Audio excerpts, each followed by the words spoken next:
नमस्कार। इस वक्त हम गणपतगंज में मौजूद हैं और यहाँ पे जियाउद्दीन साहब जी को आरजेडी के तरफ से अल्पसंख्यक महाप्रकोष्ठ का उपाध्यक्ष बनाया गया है। इसी दरमियान यहाँ पे आरजेडी का जिला प्रवक्ता लव यादव जी हमारे साथ मौजूद हैं। तो आइए इनसे कुछ बातचीत करते हैं कि 2024 का इलेक्शन के लिए आप लोग किस तरह से तैयारी कर रहे हैं। ये पंचायत स्तर पे कार्यक्रम रखे हैं कि हर जगह घूम के हम लोग लोगों को जागरूक करेंगे, अंबेडकर जी के बारे में बताएंगे।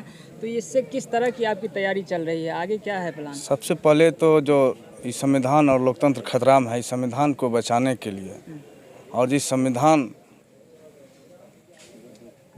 संविधान के चलते हम लोग आज सड़क पे एकदम खुलेआम घूम सकते हैं, अपनी आवाज़ बुलंद कर सकते हैं, पठन पाठन कर सकते हैं, मेरा भविष्य जिससे बना हुआ है वो संविधान अभी खतरा में है। उस संविधान को बचाने के लिए अभी जो बाबा साहब अम्बेडकर जी ने जो अपना संविधान लिखे हैं, उसका जो विचार है उसको जन जन तक पहुंचाने के लिए हम लोग बूथ स्तर तक का काम कर रहे हैं कि जो इस बाबा साहब अम्बेडकर जी का जो विचार है वो समाज के अंतिम पंक्ति में जो लोग बैठे हुए हैं उस तक भी ये जानकारी जाए। जो बाबा साहब ने जो हमको हक और हकूक़ दिलाने का जो अधिकार दिया उसको कैसे बचाया जा सके, इसी के लिए हम अम्बेडकर परिचर्चा हर एक बूथ स्तर तक करने जा रहे हैं। इससे क्या प्रभाव पड़ेगा आने वाले इलेक्शन में 2024 में? आने वाले इलेक्शन में बहुत बड़ा फायदा होगा, क्योंकि आप लोग से छिपी हुई नहीं है कि पूरे देश की स्थिति क्या है। सिर्फ हिंदू मुस्लिम मंदिर मस्जिद के नाम पे लोगों को डराया जा रहा है, धमकाया जा रहा है, एक दूसरे को तोड़ा जा रहा है। आपस में जो भाईचारा जो इस देश में बना हुआ था उस संबंध को कहीं न कहीं तोड़ा जा रहा है। इसीलिए बोले कि लोकतंत्र खतरा में है। इस लोकतंत्र को बचाने के लिए, यदि लोकतंत्र बचाने में हम लोग सफल हो गए, इस विचार को जन जन तक पहुंचाने में हम लोग सफल होंगे, तो निश्चित तौर पे जो है इस संविधान को हम लोग बचा लेंगे। आप कह रहे हैं कि लोकतंत्र को बचाना है, संविधान को बचाना है, और लोग कह रहे हैं कि जब से आरजेडी का गठबंधन का सरकार आया है तब से बिहार खतरा में चला गया है। आए दिन हत्या ये सब चीज़ बढ़ गया है, मतलब से अपराध का ग्राफ बढ़ता हुआ नजर आ रहा है। क्या कहेंगे आप इस गठबंधन की जहाँ तक बात कर रहे हैं कि अपराध बढ़ा हुआ है, कि आप प्रत्येक साल का जो आंकड़ा है सरकार के पास, सरकार के आंकड़ा के अनुसार देख लिया जाए कि किस समय में कितना घटना हुई है और कितने जगह पे हुई है। राष्ट्रीय जनता दल को सिर्फ बदनाम करने की कोशिश किया जा रहा है उस आरएसएस और बीजेपी के गुंडों के द्वारा। कहीं कोई अपराधी बढ़ा हुआ नहीं है, हाँ, लेकिन कहीं कहीं अपराध होता है, कुछ असामाजिक तत्व है, लेकिन उसके ऊपर हम लोग भी जो है सरकार से मांग करते हैं कि उस पर कड़ी कार्रवाई हो और अपराधी जो भी अपराधी हो उसको जेल के अंदर में डाला जाए। यहाँ कहा जाए कि एक तरह से जो जनता का सुरक्षा करने वाला प्रशासन है वो खुद खतरा में चल जाता है, मीडिया कर्मी है, पत्रकार है, वो खुद खतरा में है, तो आगे क्या हो सकता है? देखिए, सब सुरक्षित है। ये सब आपको अभी भी बोले हम कि कुछ असामाजिक तत्व हैं जो समाज में, हम लोग के भी समाज में है, तो उस अपराधी को जो अपराध किया है या कोई प्रशासन इस अपराधी को संरक्षण दिया है उसके ऊपर भी कड़ी कार्रवाई होनी चाहिए। ऐसा तो हम पहले बोल भी चुके हैं। जियाउद्दीन साहब को उपाध्यक्ष बनाए हैं, इससे क्या उम्मीद रखते हैं? देखिए, राष्ट्रीय जनता दल में उसका स्वागत है। जियाउद्दीन साहब हम लोग के अल्पसंख्यक प्रकोष्ठ के जिला उपाध्यक्ष बने हैं, उससे राष्ट्रीय जनता दल के परिवार को बहुत ही मजबूती मिलेगी।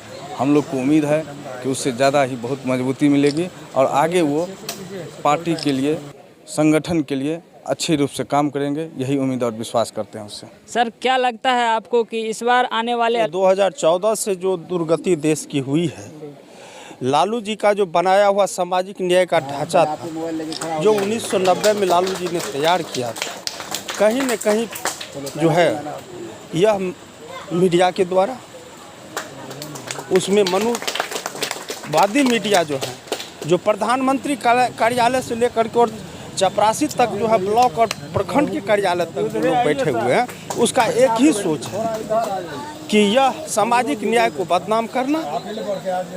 आप एक चीज़ को देखते होंगे कि कहीं पर भी कोई नेता बड़ा से बड़ा नेता बीजेपी का, बीजेपी छोड़ करके दूसरा पार्टी में आता है तो कोई मीडिया चर्चा तक नहीं करती है।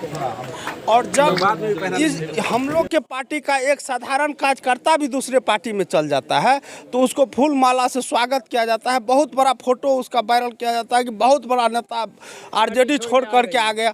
ये सारा षड्यंत्र मीडिया। चाहूँगा कि आप अगर हैदराबाद में हैं तो उस स्टेट में आप मजबूत होइए, हम लोग को कहीं दिक्कत नहीं है। लेकिन आप बीजेपी का बी टीम बन करके, चाहे यूपी हो, बिहार हो, बंगाल हो या किसी भी झारखंड हो, वहाँ आप आकर के और हम लोग की वोट को खंडित करके बीजेपी को फ़ायदा पहुँचाने के लिए आप जो षड्यंत्र रच रहे हैं, इससे जिस कौम की आप बात करते हैं उस कौम को, चाहे दलित समाज हो, चाहे पिछड़ा समाज हो, या 85-90% आबादी को बहुत बड़ी खतरा है। कहीं बीजेपी से उसको फंडिंग तो नहीं मिल रहा है? निश्चित तौर पर आज आप देखिए कि एक रालोसपा नेता जो पिछड़ा ओबीसी अपने आप को कहते हैं और वो बीजेपी के साथ उपेंद्र कुशवाहा चल गए। बीजेपी जो है लाखों रुपया दे करके उसको छोड़ दिया है अपने समाज की वोट को तोड़ने के लिए। आज जो हजारों करोड़ का फंडिंग बीजेपी का आरएसएस का हो रही है, कहाँ से? भाई अडानी अंबानी क्या है? यह तो उसका फंडिंग कर रहा है ना। इसको सरकार तोड़ो, विधायक खरीदो, ईडी सीबीआई से डराओ। आज मान लीजिए सीबीआई का डायरेक्टर क्या है जो रिटायरमेंट ले चुका 18 में, आज तक उसको पुनः डायरेक्टर पर डायरेक्टर बनाया जा रहा है। ये क्या हो रही साजिश? इसके लिए आप जनता को क्या कहना चाहेंगे? जनता को हम निश्चित तौर पर हम जनता को कहना चाहेंगे कि 90 से पहले की जो दौर थी, जो आपको थाना में बैठने नहीं दिया जाता था, ब्लॉक में घुसने नहीं दिया जाता था, आपके अधिकार और स्कूल से भी आपको वंचित रखा जाता था। सुपौल में बीएसएस कॉलेज हुआ करते हैं, वहाँ पिछड़ा और गरीब का बच्चा नहीं पढ़ता था क्योंकि वहाँ फॉरवर्डवाद का नीति चल रहा था। वह दौड़ को पुनः ही लोग स्थापित करने के लिए आपके आरक्षण पर हमला हो रही है, शिक्षा पर हमला हो रहा है, आपके जो है हर वर्ग पर, हर चीज़ पर हमला हो रही है।